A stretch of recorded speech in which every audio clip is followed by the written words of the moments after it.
Hello everybody, this is AG here, and welcome to Circuit of the Americas here in Austin, Texas, as we are getting ready to qualify for the fourth race of the season in the 2023 Haas IndyCar Series. Firestone Indy Texas tomorrow night at 7 p.m. Eastern Time right here on AG the channel, starting off a pretty big week here at Circuit of the Americas as IndyCar is here, and then the Wawa Sprint Series on Wednesday night, and then the Wawa Cup Series on Saturday. Definitely excited for the first ever Cup Series race here around this 3.4 mile road course. It's going to be a fascinating one tomorrow night in the Haas IndyCar Series. The second time the Haas IndyCar Series has come here to this originally F1 designed racetrack. A very unique course, a lot of tight corners, and it's all over the place, and a lot of long straightaways as well. It's got everything, but it's a bit of a difficult place to make a pass, so qualifying here for the Haas IndyCar Series is going to be very critical, and the cycle of pit stops that we will see in tomorrow's race also going to be very critical as well. First driver out there, number 33 of Roy Ribbleton for Dutch Atlantis Racing. This team has not had the best of runs so far this season. Obviously, both of the drivers caught up in the accident last week at Willow Springs. That did not work out too well for those guys. Here's the 94 of Noah Clifton as well. But of course, the driver coming into this race with the most success so far this year, number 75 of Chris Reynolds, who's yet to get out there on the racetrack. Of course, 10-minute session. Top 6 go on to the Fast 6, positions 7 through 26 determined here in round number 1 for the starting lineup in tomorrow's race. And like I said, where you start means quite a bit to where you finish here. Now, granted, I say that, and the start of the race is going to be the most critical part, because rolling up the hill in the turn number 1, get a lot of drivers to sweep through the corners there. Obviously, you see the way they enter here. It's not a traditional line here as they do in real life, but still works out very well. But sometimes these guys, they find ways to get around each other. They're going to go 3 and 4, sometimes even 4 wide through that corner at the start of the race. We'll see that all weekend long, and that'll really be the determining factor in most of these races. But then again, like I said, pit stops are also going to be a major determining factor as well, and we will definitely see that come into effect in tomorrow's race and in the Cup Series race on Saturday. Ace Garcia's got John Stewart right behind him there, but that's Roy Ribbleton in the 33, not Ace Garcia. I'm thinking that was Ace Garcia there for some reason. I mean, obviously the reason is because Ace Garcia's car looks very similar, just in the 27, not the 33. Aaron Abel, Thomas Troxel there in the 42. Logan Williams. Williams almost won last week at Willow Springs, but got passed late in the going trying to get around lap traffic, and Chris Reynolds able to take the advantage on him in that one. You know, we talk about Chris Reynolds a lot, obviously, because he's won the first 2 road courses of the season, and here we are on the next road course, and he's going to have a good opportunity, I feel like, and maybe even getting a third one. This 75 team doing an excellent job this season, but neither of the 2 wins that he has so far this season have come from starting on the front row. He's actually been back behind on each of those races. Actually, you know what? I can't remember. He may have started on the front row at Riverside. Well, his average starting position is 3.67. He hasn't won a pole yet, so I should say that. But Chris Reynolds has the best starting position of the season, the best average finishing position so far this season, however. Goes to Tanner Parton, who started on pole last week at Riverside at Willow Springs. We're still making that mistake, even though we're done in California. And he's got a pretty good solid run so far in the championship, 4th in points here for Nathan Orman Motorsports. So Roy Ribbleton there, first time under speed. Now the 27 of Ace Garcia, and that is Ace Garcia there, has the fastest time. Now Caleb Rose in the 3 machine. And I know he'd love to rebound here. He was in the booth with us on Saturday for the Cup Series race there at Rockingham. I'm seeing an owner over there in the Wawa Cup Series, but he's behind the wheel here in IndyCar for Trackhouse Racing. And I'm sure he would definitely welcome a pole here at Circuit of the Americas. That could easily give him his first career win here in the Haas IndyCar Series.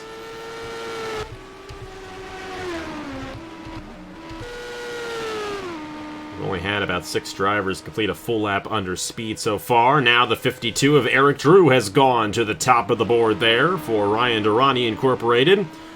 Trey Smith, when he was driving for this team last year, almost went the victory lane. Actually led a few laps in this race, but could not hold off Nathan Faden, who was the eventual winner for Dog Pound Incorporated. And Trey Smith, speaking of Trey Smith, goes to the top of the board there in the other Otter Island machine. Whereas Trey Smith almost won the championship last year, could not hold off Brian Rodriguez in the championship, but had a very strong opening to the season. That's exactly what Chris Reynolds has done so far this season. Trey Smith comes into this race 10th in the point standing, so it's not been too bad for him. But he quite hasn't had the dominance that he had last year coming up to this point, and we'll have to see what he can do if he can have a good starting position here at Circuit of the Americas. But Trey Smith, obviously a strong driver. And I'm surprised to see him up top right there. So right now it is Trey Smith, Eric Drew, 21 machine of John Andrews, Texas native, going to the 3rd position. This is the only race we're having in Texas this year. Not going to the Texas Motor Speedway for the first time. Just did not like that track anymore. It was too much of a cycle race.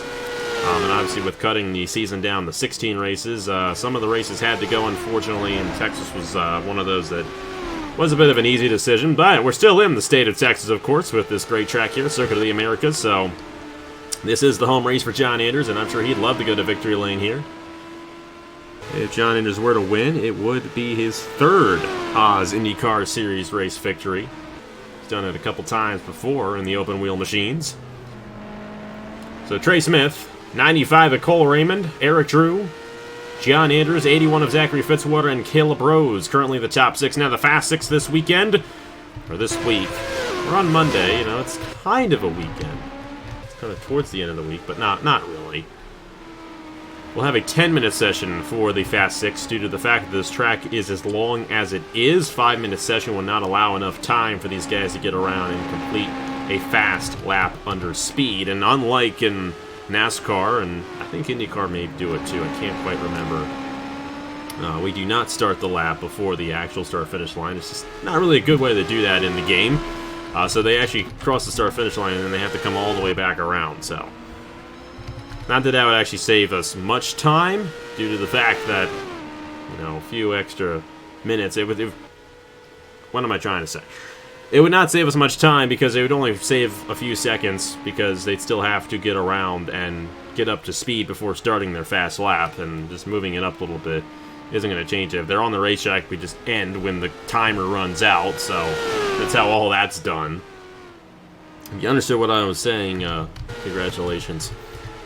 Still the same top 6 here. Chris Reynolds in the 75, 13th quickest right now. It's difficult to win from there. You're going to have a very interesting and an offset strategy in order to get the race victory from that deep in the field here from Circuit of the Americas, and more than likely the winner's going to come from that Fast 6. But Chris Reynolds trying to do what he can do here in the 75 machine to pull away in this title race, and 22-point lead ahead of John Andrews. But the thing is, John Andrews currently in that top 6. If Andrews were to win this race and Reynolds fall back enough, John Andrews could easily take it right away before we head into Richmond 2 weeks from now. It'll be our 2nd oval race of the season. Going to finally go back to the oval in 2 weeks' time. Definitely looking forward to that one there. It'll be a Monday night race from Richmond Raceway that we're going to have here in the Haas IndyCar Series for the Virginia 100K. And then 2 weeks from then, it's Lime Rock Park, and then it's the month of May. Got Kansas at the first weekend of May, but then we get into Indy 250, and it's just around the corner, the biggest race of the year on the channel. Well, Trey Smith, the other Otter Island car, and I feel like, the reason why I took my team out from last year was due to the fact that Chase Harris just, went sicko mode on the field in 2020 and won 5 of the 16 races, and I'm like, I don't want people to think that I rigged my team to win every time. I do not, and I've said it many times before, but my goodness, I actually am getting tired of it. Like, nothing against Chris Reynolds at all. Obviously, he deserves the race victories, but he's driving for my team. So in the past 2 full-time seasons that I've had both of my cars in, if you want to count the Indy 250 last year and the year before that. Actually, 2021 doesn't count. But if you want to count the Indy 250 last year, and you count the 3 races we've had this year, that's 20 races. My team's won 7 of them. That's absurd for an equal rating season. Equal rating series, I should say. And, yeah. Not a good optic look, but, you know, it is what it is. You know, what am I going to do about it? Trey Smith. You know, they're in the fastest time right now. Of course, Cole Raymond, Eric Drew. Definitely watch out for John Anders and Fitzwater. Fitzwater finally with an opportunity at getting something to go his way this season here in the Haas IndyCar Series. He has not gone off to the start that he had last year. Obviously, he won the opening race last year and then won again at the Texas Motor Speedway. He's only got 20 points on the year so far after 3 races. And he had more than double after the first race last year, so not exactly what Fitzwater wants, but if he can get into this Fast 6 and go for the pole, that would be a huge opportunity for him to possibly get a race victory, which I know he would love to have on the road course. You know, he always touts himself as being a good road course racer. He's not had much success on the road courses here on AG the Channel in the past, especially last year. I mean, all his wins came on ovals last year. All 3 of them in California, Texas, and Kansas. But it looks like his time is safe here. I think the time will run out here in just a moment, as I think we got ourselves our Fast 6, so that'll mean that Ace Garcia and Bradley Bradshaw there in row number 4. Aaron Abel, Nicholas Samadeo, row 5.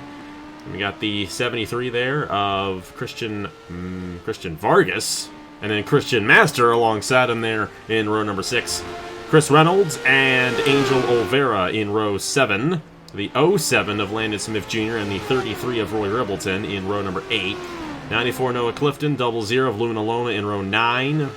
Brad Stover in the 49, and the 98 machine of Jay Knapp in row 10. Thomas Troxel, 23 of Justin Zidell. 24 and 25, that's Parton and John Stewart, and the other results right there. Logan Williams and Avery Alford in the final row.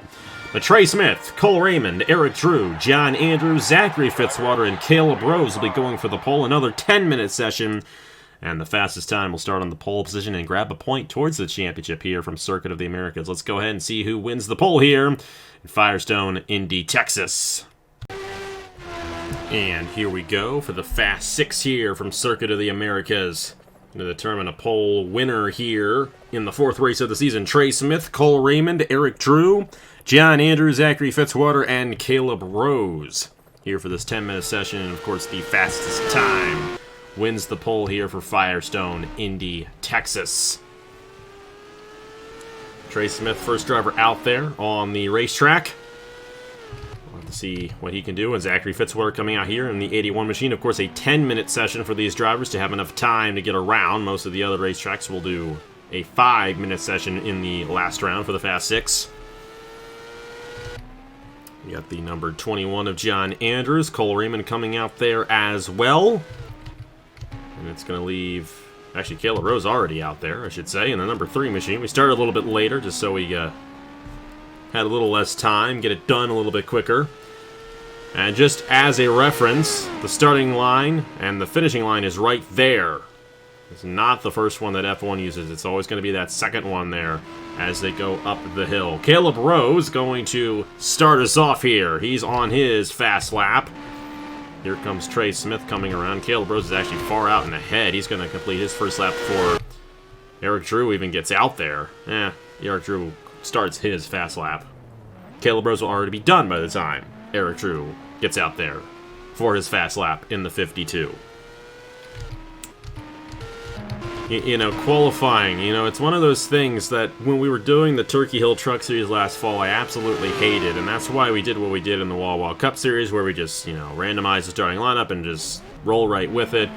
There are no ratings in this series, and due to the fact that there aren't any ratings, no qualifying ratings, I figured, let's go ahead and do qualifying for each race for the Haas IndyCar Series. It's still a bit of an old school series. It plays by some older rules, compared to some of the other ones that we do on the channel.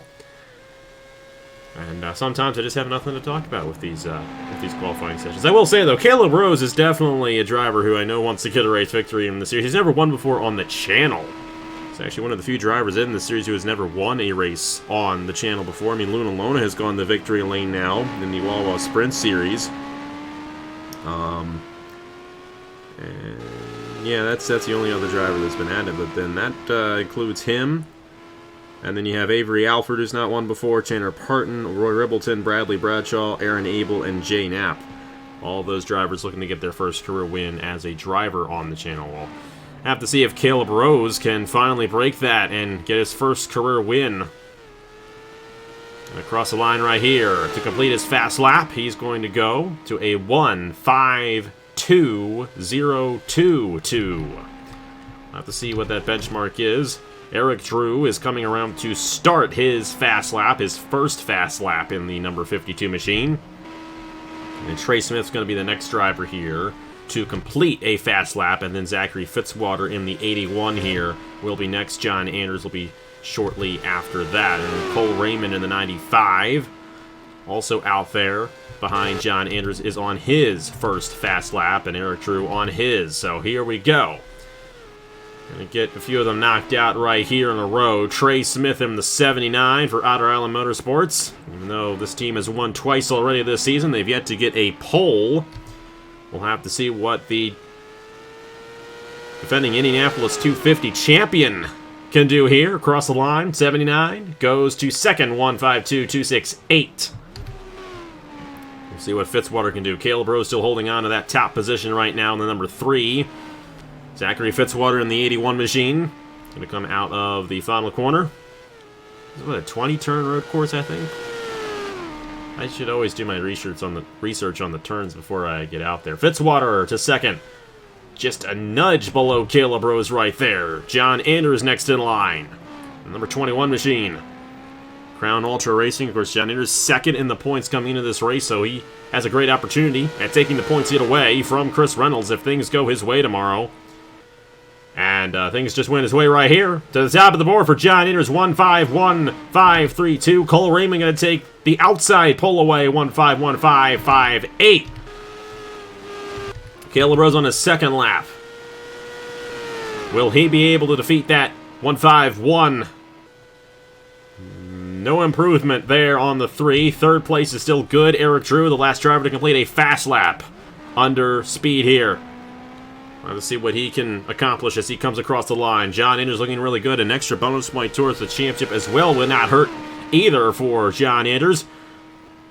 Eric Drew there going to go to 5th. I think that might do it right there.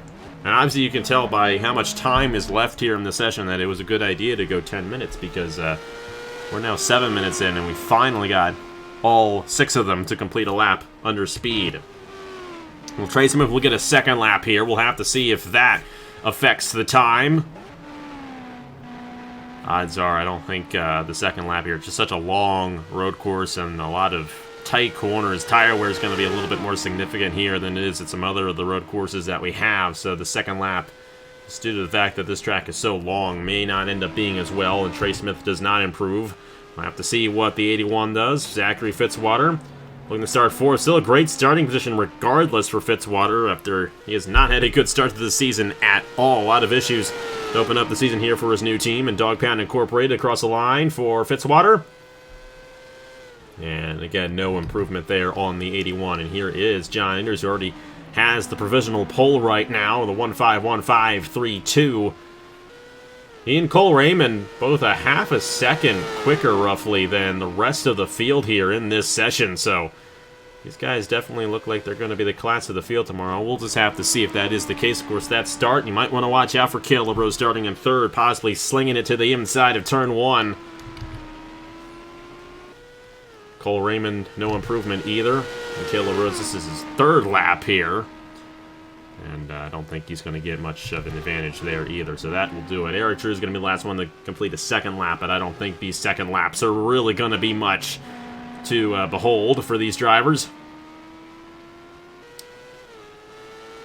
Still good starting position for all these drivers regardless, and if you can stay within the top 6, kind of stay within a few seconds before the cycle of pit stops, you're going to have an opportunity at race victory. Of course, Saw a bit of strategy last year as well. This is one of those places where some guys, they take just 2 tires here. This is definitely a 4-tire track, and if you actually have the better tires, you will be able to make a pass on the guy ahead of you. But if everyone's kind of equal, it's difficult to get a run at any point on this race course. But that will do it. John Andrews going to win the pole in his home state here. Circuit of the Americas. I'm sure he is loving that one there, especially as he comes into this race second in the point standings. Yeah, John Andrews, a longtime veteran here to the channel, has been racing ever since we started racing, basically, back in 2015. And definitely great to see him still have it in him.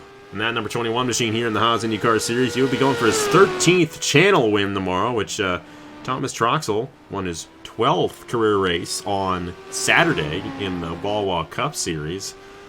So both of those drivers are now tied. So John Andrews wants to break that tie again on Thomas Troxel. And Andrews will also be going for his 3rd career win in the Haas IndyCar Series. And I cannot for the life of me tell you where he's gotten those 2 wins. I've done over 1,000 races on this channel. I only remember some of them. There's just too much memory in there. Or that's too much memory for my brain to hold. That's basically what I mean to say there. Alright. John Andrews, 21. Where is he? Not even on the racetrack. Oh, there he is. Like, there's only 6 cars on the track. I've been going through like 18 times. There is a number 21 machine, and of course we have a very long period afterwards here, just because it's such a long racetrack. We'll also have this issue at Road America as well, once we get to that racetrack after the Indy 250. Of course, next week, I still am debating what to do next week for qualifying at Richmond. Do I suck it up and do single car? Oh no, that's 2 weeks from now. If I said it's next week, I'm incorrect about that. 2 weeks from now, we'll be at Richmond for the 5th race of the season. We'll be a quarter of the way through the season after this event here from Circuit of the Americas. So kind of already getting a bit of a taste of how this championship battle is going to go. Of course, there aren't any playoffs or anything. It's strict points. And Chris Reynolds off to a great start. He'll be starting 13th tomorrow in the number 75. John Andrews will be starting on the pole position, only unless something freak happens here in this last minute, which I highly doubt will happen, because obviously all these guys got their fast lap on the first time around. Cole Raymond will be starting alongside him there, and they got Caleb Rose and Zachary Fitzwater. Watch out for both of those drivers. I think those are 2 sleeper picks for tomorrow's win. And Eric Drew, Trey Smith there in row at number 3. I think the winner could be any of the top 4. Andrews, Raymond, Caleb Rose, Zachary Fitzwater. They're all going to have a great opportunity at taking it away here from Circuit of the Americas tomorrow night at 7 p.m. Eastern Time right here on AG, the channel. Hope you guys are liking these midweek races too, or not really midweek, and Monday and Tuesday isn't really midweek, but obviously to kind of, spread out all the content on the channel instead of having it all on the weekend, just keep it kind of rolling every few days. You got something to look forward to, of course. We got 3 races, or 3 events in a row. Obviously qualifying tonight on Monday, and then we got Tuesday night with the IndyCar race tomorrow, and then Sprint Series on Wednesday night, and then we actually take a couple days off, and then the Cup Series is here on Saturday. Definitely looking forward to the Cup race especially. I think that'll be a fascinating one here. The first road course of the season there in the Wawa Cup Series with the ratings in play. That race is going to be heavily determined on pit stops. They're going to have 2 cycles in Saturday's race, so we'll just have to see how it goes down. First of all, though, we got IndyCar, and John Andrews will be leading us off tomorrow for Firestone Indy Texas. He starts alongside Cole Raymond there. You see the starting lineup there on the right-hand side of your screen. Caleb Rose, Zachary Fitzwater in row 2, Eric Drew and Trey Smith in row 3, and then it's Ace Garcia, Bradley Bradshaw, Aaron Abel, Nicholas Amadio, Christian Vargas, Christian Master, Chris Reynolds, then Angel Oliveira, Landon Smith Jr., Roy Ribbleton, Noah Clifton, Luna Lona, Brad Stover, Jay Knapp, Thomas Troxel, Justin Zeidel, Tanner Parton, John Stewart, Logan Williams, and Avery Alford. Full 26-car field starting tomorrow for Firestone Indy Texas. Should have Mike in the booth once again, and looking forward to it for the 4th race of the season here in the 2023 Haas IndyCar Series. Thank you guys so much for watching once again. Congratulations to John Andrews for winning the pole. We'll see you guys tomorrow night at 7 p.m. Eastern Time right here from Austin, Texas. I will see you guys later.